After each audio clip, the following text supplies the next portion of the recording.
On Facebook and Twitter, about 60% of the conversation, we're told, was about Governor Pence.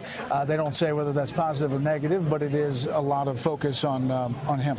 Well, speaking of Twitter, Tucker Carlson, as the two candidates on stage were arguing over who was driving a more insult-driven campaign, right? That's what they were arguing about.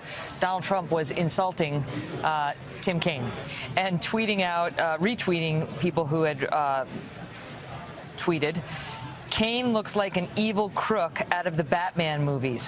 And then Trump retweeted another person saying that Tim Kaine looked like a fool, which led comedian John Lovett to say Trump is insulting people at the same moment Mike Pence is dodging questions about Trump insulting people. Yes. Well, yes,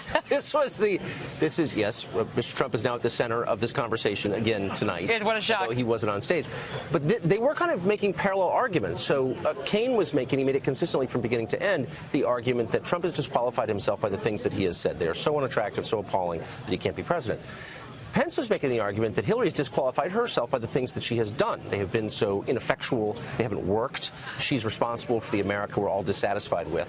And so it was kind of a stark contrast. I mean, and they each have a case, I think, but they were arguing past one another. I mean, you didn't see Pence say really anything about what Hillary has said, and you didn't see Kaine say anything about what Trump has done. Well, he struck back saying she has called half of our supporters deplorable. Well, that's so right. He for a moment, but mostly, I mean, of course, Trump doesn't hold office, so perhaps that's part of it. But really, this was about turnout, in my view, from beginning to end. You saw Kaine repeating ugly things that Trump has said about African Americans, Latinos, and unmarried women, and those are the three groups they need to turn out. Dana?